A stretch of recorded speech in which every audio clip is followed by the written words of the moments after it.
beautiful people. Welcome to Fix Your Face broadcast, podcast, conversation, whatever you want to call it. I'm your host, Deanna Fountain Breeden, and we're just going to kind of chop it up and talk through just a couple, maybe three of some things or events that are going on in our society. Now, I do want to put a little disclaimer out there after the last broadcast. I did get a little feedback. My perspective on everything that is discussed in this space is from a Christian's perspective because I am a Christian. I just want to put that out there. While this is not a religious broadcast, I do speak from the perspective of a Christian. So I just want you to keep that in mind. Don't take offense if I don't say what you think that I should say, if I don't have a viewpoint or perspective that you believe that I should have. I am speaking from my faith-based system. So with that, let's go ahead and dig right in. All right, beautiful people, let's look at this first topic. We're going to look at this new sensation amongst our teens called a teen takeover. And for those of you that live out in the more rural areas, more of the country areas, you're probably not familiar with what's going on in many of our cities: Chicago, New York, Atlanta, LA, Washington, D.C. So what's happening is that the teens are getting together on social media and they are determining a location where they're all going to convene upon at a specific date, on a specific date at a specific time, and they are just going to wreak havoc on that location. Now, I don't know if the motive or the agenda is to actually be violent when they get to this location, but because I think the main problem that I believe it is because they don't have an agenda when they get there, it ultimately ends up turning violent. It ends up disrupting the businesses that they are taking over. So it has become a major problem in many of the bigger cities. And let me just say this, that this was unheard of in my day as a teen. Like my parents would literally just, it's probably skin me alive if I even thought about meeting a group of other teens and just, wreak havoc in our community. It's just unheard of. And so one of the how the city here in Atlanta, one of their responses is that Atlanta police have started warning the parents that they can be charged if they knowingly are aware that their underage child is going to participate in these teen takeovers, these gatherings, which oftentimes become violent after the city curfew. Now, in Atlanta, there is a city curfew from Sunday to Thursday. It is 11 p.m. to 6 a.m. And on Friday and Saturday, it's from midnight to 6 a.m. So they're trying to use the curfew as a means of holding the parents accountable. They're trying to use the curfew as an opportunity to find the parents. But my thing is that curfew or not, whether there is a curfew in place or not, I believe parents should be held accountable, especially if the children are underage or if the children are of age and still living in their home. There has to be some accountability on the parents' part. We cannot continue to expect local police force, school teachers, community leaders to be responsible for our children. We have to take accountability. So these teen takeovers, one of the teen takeovers that I heard and I saw the video on and I was appalled is there is an area here just outside of downtown Atlanta where the Braves Stadium, the new Braves Stadium is, and it is a county called Cobb County. Now, for those of you that live in Atlanta, you know Cobb County is unique. Cobb County and Cherokee County, they're not having it. And so they did this teen takeover at what is called the Battery, which is this area where it's actually the stadium where the Braves play. And it's a relatively new, again, stadium for the Atlanta Braves, and it is in Cobb County. And Cobb County is like, we're just not having that behavior. And so it did end up turning violent, and many of the teens were arrested. But again, my focus today is that parents need to be held accountable.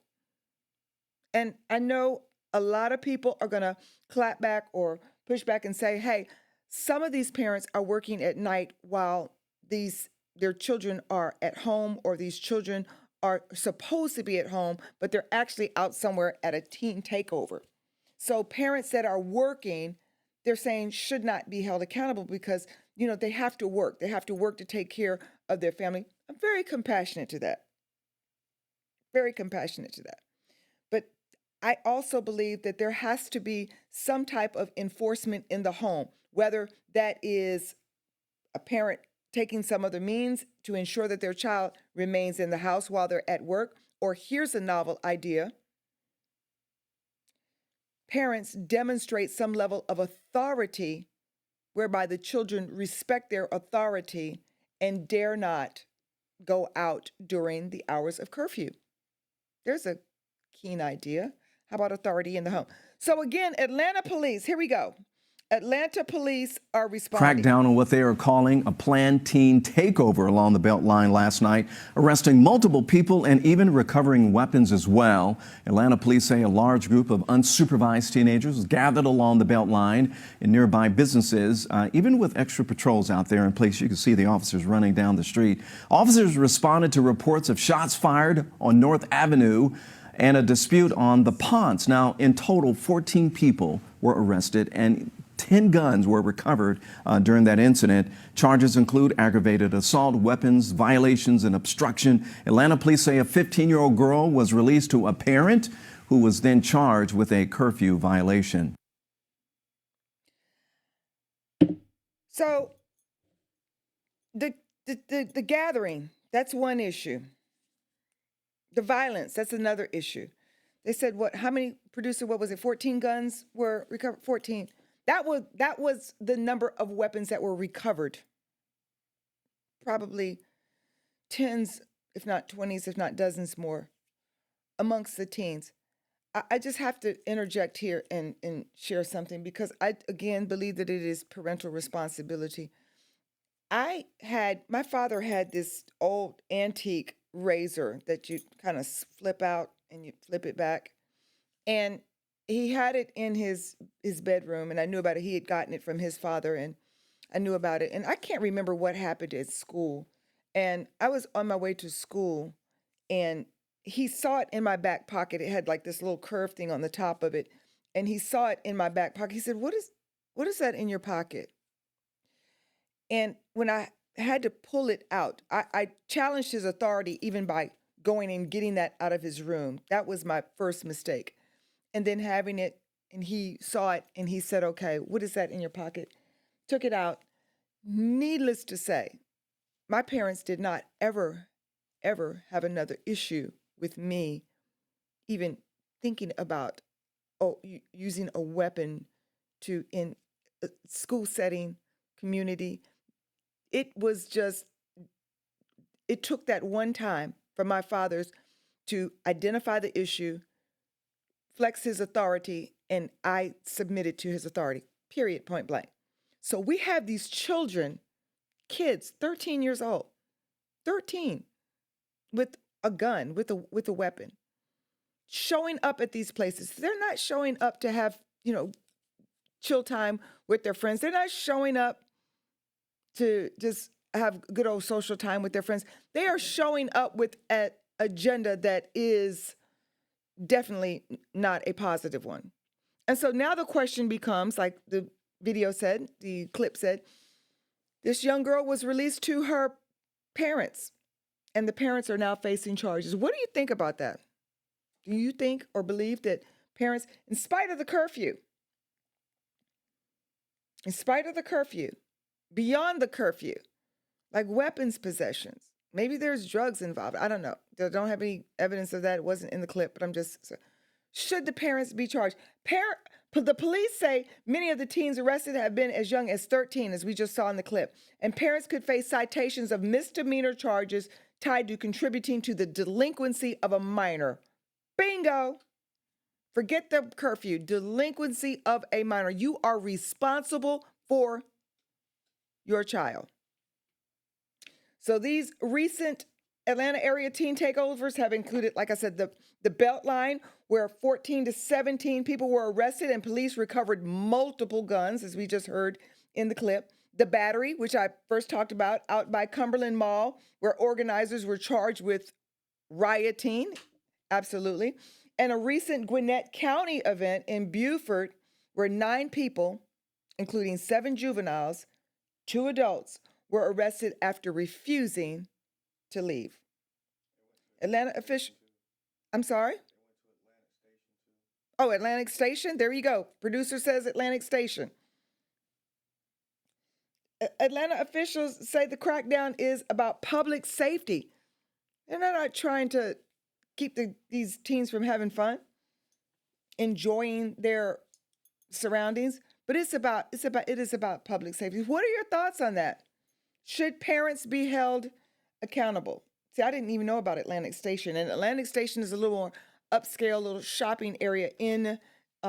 Is that what area is that? Is that Buckhead? Is that Buckhead? Downtown, Midtown. Really nice. And they convened upon Atlantic Station. I'm pretty sure Atlanta police said that, the time out. We're not doing this. So just chime in. Let me know what your thoughts are, if there is any parental responsibility here, because this is definitely a fix your face moment. Like, parents, yeah, come on, you got responsibility in this. All right, talk about fixing your face on a topic, recent event. Mr. Druski. Yikes. Anytime you hear the news, the name Druski, you know it's going to be something controversial. And I'd never even heard of him until I was sent the parody that he did, the skit that he did on the preachers in the pulpit. And his parody included some of the, I guess, preaching moments of some very popular preachers. He did the preacher that came flying through the air down on the pulpit, and just very controversial, but his message was very clear, that there is, and we're talking again about the local church. We're not talking about the body of Christ being out of order, but the local church, the people that gather, that, some unregenerated, whatever, that's not the direction of the conversation for today. But Druski, in that skit that he did with the preachers, that's when he first came to my attention. He pointed out some things that he believes are going on in the, church buildings. Okay. And after that, I believe this next skit was the very next one that he's did recently that is very controversial.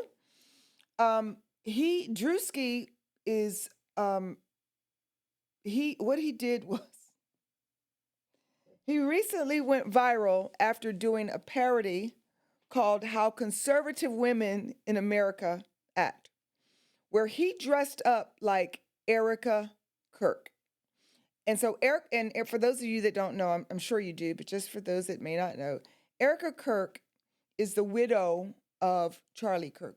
He was assassinated sometime toward the mid to end of last year.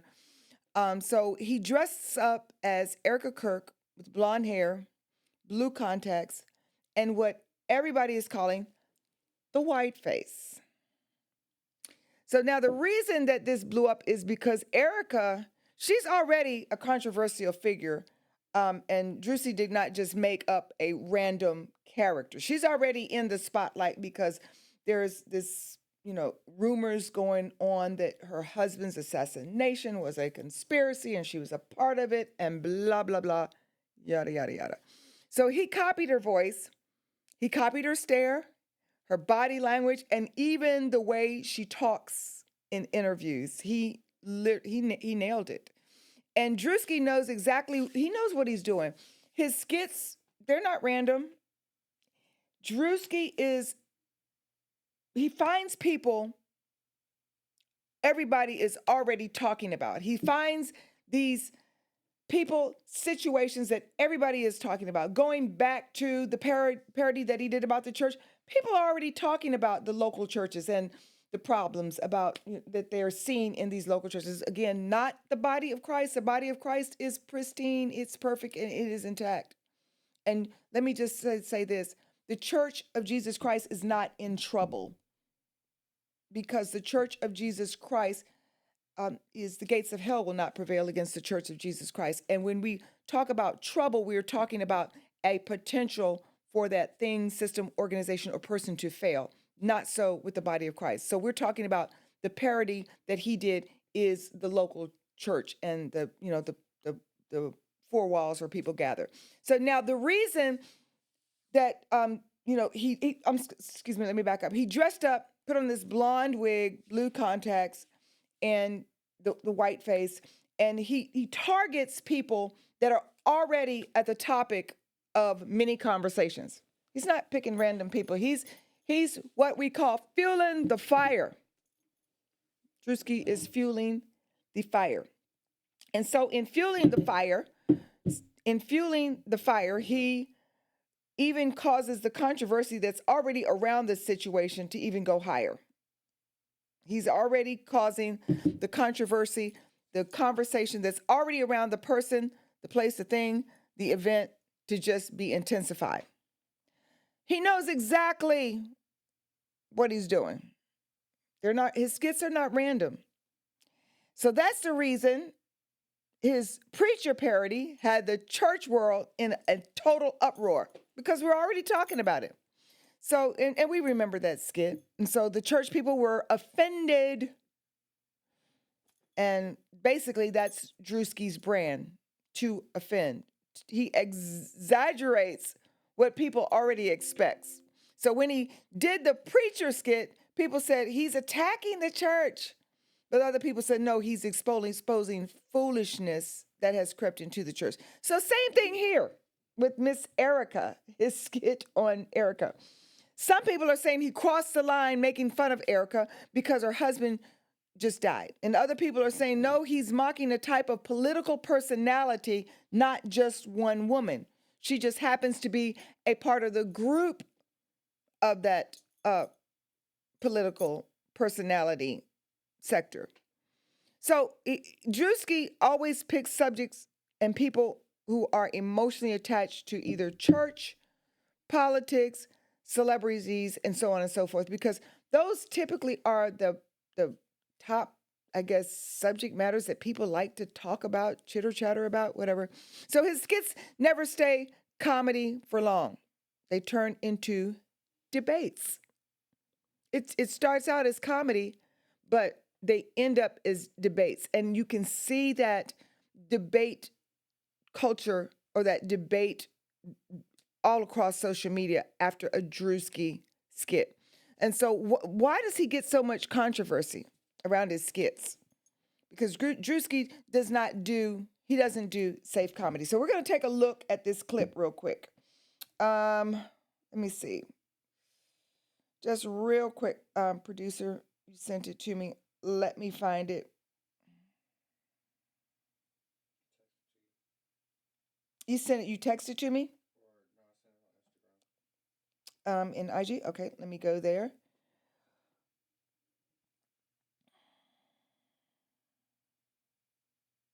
All right, here we go. Here's Mr. Druski as Erika Kirk. Get on your feet, boy!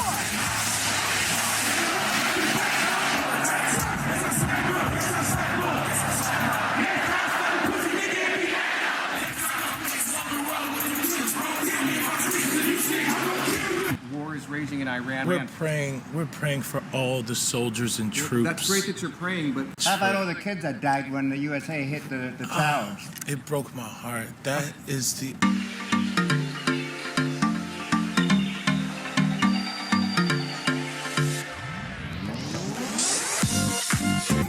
In what ways have you grown closer to Jesus? I serve a righteous God.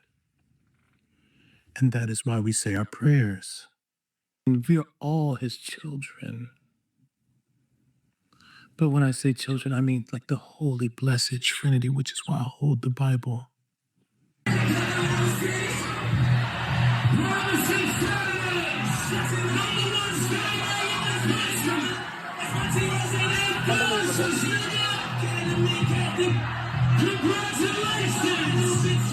Sweet cream foam chai ice matcha.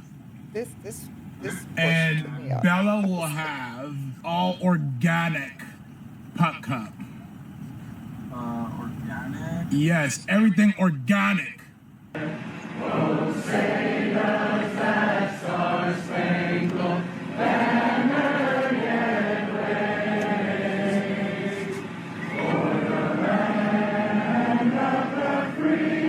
Four, three, 7. Oh, Hannah, you good? 4, 3, 2. Hold your chest lifted. We're gonna lift. We have to protect all men in America, especially all white men in America. Those are the boys that we care about in this country. America is built on their backs. Yes, because they are the ones who matter most. Get on your feet. So, what are your thoughts? Did he cross the line? Because is this classified as unsafe comedy? He does not make little jokes about traffic and dating and relationships, but Druski goes for the jugular. And that he did in yet another skit targeting Erika Kirk. Unlike comedians on stage, Druski puts his skits directly on social media where millions of people see them immediately. And there's no, no censoring on social media. No, we don't have that. So once he posts it, it's out there for millions to view. And that's why he gets so much backlash. He gets so much backlash than most comedians because people feel like they are ambushed, I guess. They don't have the choice of, they don't have the choice of turning to Netflix and watching a special. They're scrolling along in social media, and here comes Druski as Erika Kirk on their feed. So then Candace Owens jumps in to the conversation and basically said everybody was being too sensitive. I agree with Candace. I absolutely agree with Candace. Being too sensitive. Right, wrong, or indifferent with Druski. Stop being so sensitive. Stop wearing your feelings on your chest or shoulder.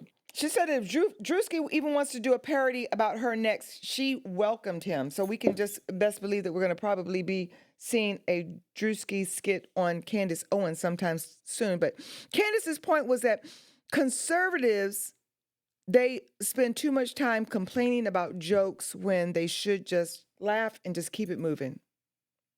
It's life. Everybody is so sensitive now. And then here is another issue. Druski has figured out that controversy is his new currency. The more controversy and controversial skits he conducts, guess what? The more currency, the more currency Druski's going to see. The more people say this is disgusting, he's gone too far, this is wrong, the more people go watch the skit. It's just how it works. And by tomorrow, everybody who said that they hated it will still know every single line of his skit. Because whether you love him or whether you can't stand him, whatever your position is about Druski has mastered one thing, and that's making people uncomfortable enough that they cannot stop talking about him. They cannot stop having conversations about his skits. He has created so much controversy. That's his brand. He's created so much controversy behind his skits that even if you don't know who he is, you will go and you will search to find out who Druski is to watch his video. What do you think about that? What are your thoughts on Druski and this Erika Kirk skit that he did?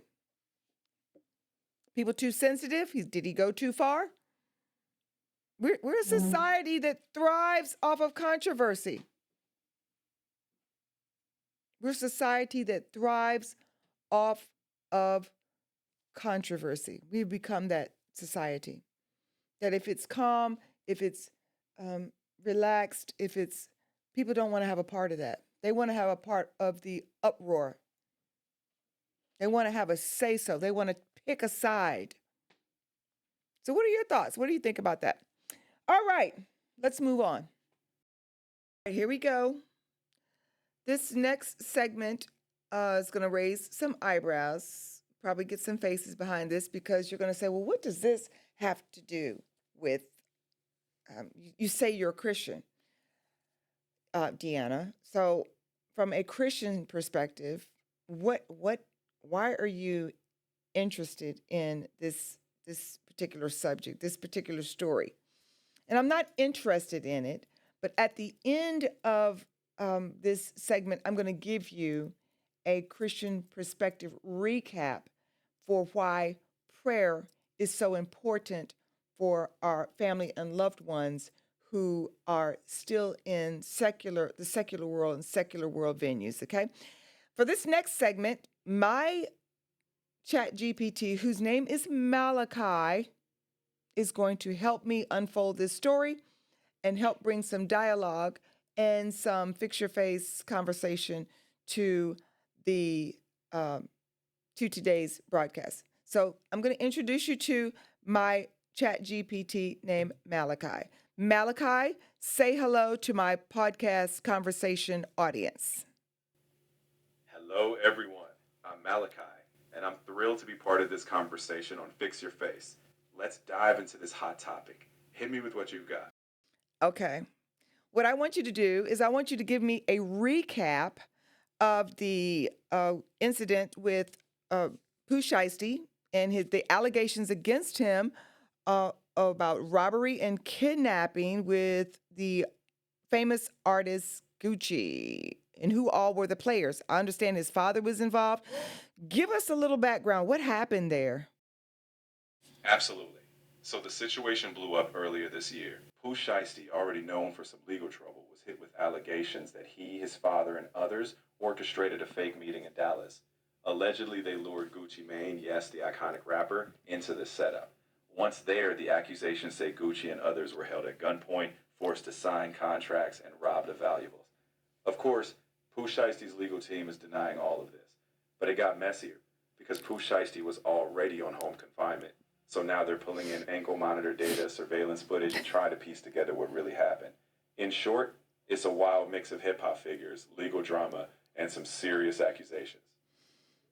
Okay, so let me get this straight, Malachi. Thank you for that. But I just want to get this straight. So, Pooh Shiesty, who has an ankle monitor on from a previous arrest, is now accused of committing another felony while being currently charged with a felony?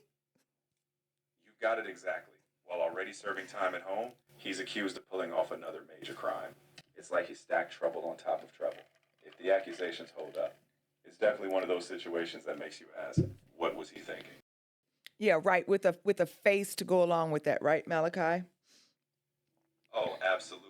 I can imagine a full-on what in the world face. And in your fix your face style, I'm sure your listeners can picture that look right now. And so let's take this a little bit further. So you said his father, Pooh Shiesty's father, is involved in this? Now, from what I understand, also Malachi, is Pooh Shiesty's father, he's out on bail, but he had involvement in this? That's right.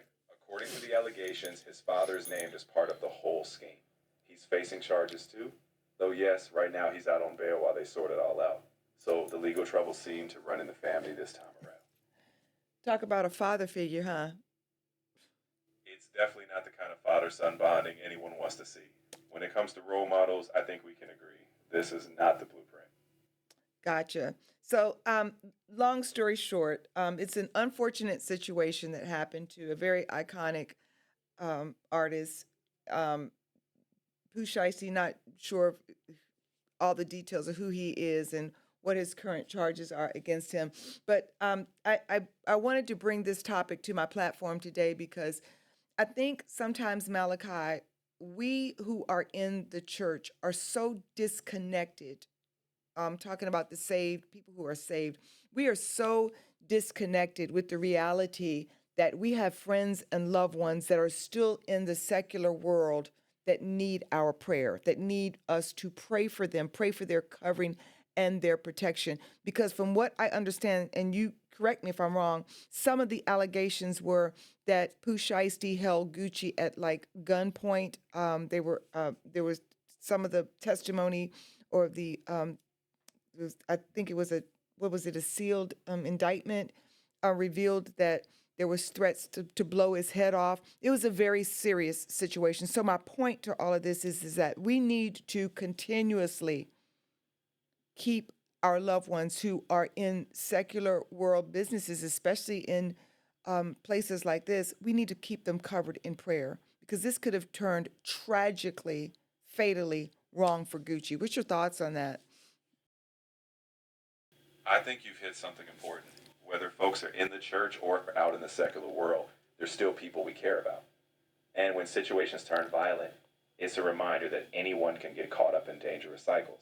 So yeah, lifting them up in prayer is crucial because sometimes these moments are wake-up calls. And honestly, they need grace, guidance, and protection. We want them to stay safe and find a better path. That's good. That's good insight, Malachi. And I appreciate your contribution on my podcast today. We look forward to having future engagements with you. You're so knowledgeable, and I'm just so grateful to have a Chat GPT AI friend like you. Thank you so much for having me. I'm always happy to bring some insight and a little fun to the conversation. Anytime you want to dive deeper or lighten the mood, I'll be ready. Until next time, keep doing what you do. Thanks, Malachi. You're always welcome. Thanks for inviting me into the conversation. I'm looking forward to the next one. Take care. All right, so there you have it again. Malachi, my AI, so my co-host, kind of wrapped that one up for us. But it is important that we remember that we cannot be so disconnected with what's going on in our society. There are so many people that need prayer. We don't have time for silly controversies that are just swirling around the Christian faith and the church and so on and so forth. We need to be on our knees praying. We need to remember those that are not connected with the body of Christ. We need to remember those that are still caught up in some of these worldly events on the wrong side of the worldly event. So I just want to encourage you to remember that when we encounter these fix your face moments, that even though it is a moment of maybe questioning the judgment of an individual, questioning just the heart of a person, that we remember that, people are people. And so that's going to wrap it up for this episode of Fix Your Face. Join me for the next episode for future topics, future subjects. And remember, even though your mouth can't say what you're thinking, your face can always speak for you. You all have a good one. I'm your host, Deanna Fountain Breeden, and until next time.